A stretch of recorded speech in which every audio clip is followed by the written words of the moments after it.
Bonjour à tous, Ramadan Mubarak.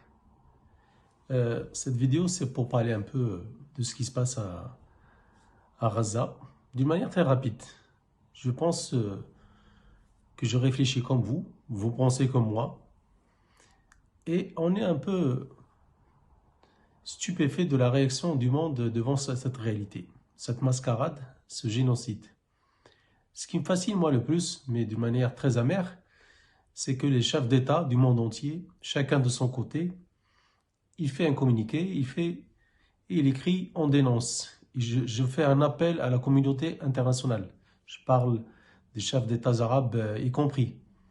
Ça, c'est plus fort que moi. J'arrive pas à l'admettre. Les mêmes chefs d'État de l'autre côté du monde occidental, bah, c'est la même chose aussi. Ils font des appels à un cessez-le-feu qu'on ne voit pas encore.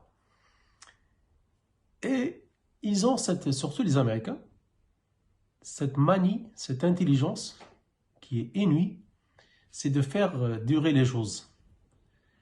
Et surtout avec des communiqués, avec des appels d'espoir à chaque fois. Moi, je me rappelle qu'on parlait du mois de décembre, que le président Biden avait déjà donné ses ordres pour que le massacre et le génocide à Gaza s'arrêtent. Et là, on a dépassé les 3 mois après décembre. Et on va attaquer le 4e mois de la nouvelle année. Ça me fascine. Je voulais juste partager avec vous ces quelques réflexions parce que, au fond, nous avons une certaine culpabilité. Nous nous sentons coupables, nous aussi. Et quand je vois avec ce mois sacré du Ramadan, cette indécence de certaines personnes, ils ont le droit de continuer à vivre, on a tous le droit de continuer à vivre. Mais il y a un sentiment de culpabilité quelque part qu'on n'arrive pas à dépasser. Et je pense que c'est votre cas aussi, et que c'est très difficile de l'admettre avec toute l'intelligence humaine dont on parle aujourd'hui, mais c'est vraiment que de la bêtise humaine.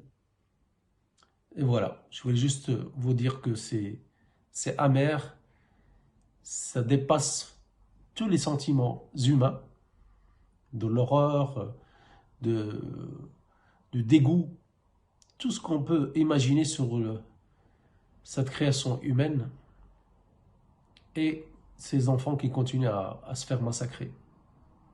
Et je suis fasciné par ces appels, ces communiqués, ces réunions à l'infini, alors que des milliers et des milliers de personnes sont mortes. Moi, j'avais écrit il y a très longtemps, c'est pour ça que j'ai beaucoup de mal à écrire en ce moment.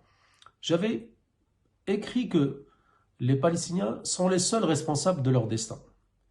Au Maroc, on avait organisé la marche verte avec 350 000 personnes. Moi, j'avais écrit il y a très longtemps que même les Gazaouis, les Palestiniens peuvent sacrifier jusqu'à un nombre plus important de victimes. Ils n'ont pas le choix, malheureusement, parce que personne ne bougera le moindre doigt pour venir à leur aide. Ils ont compris ça.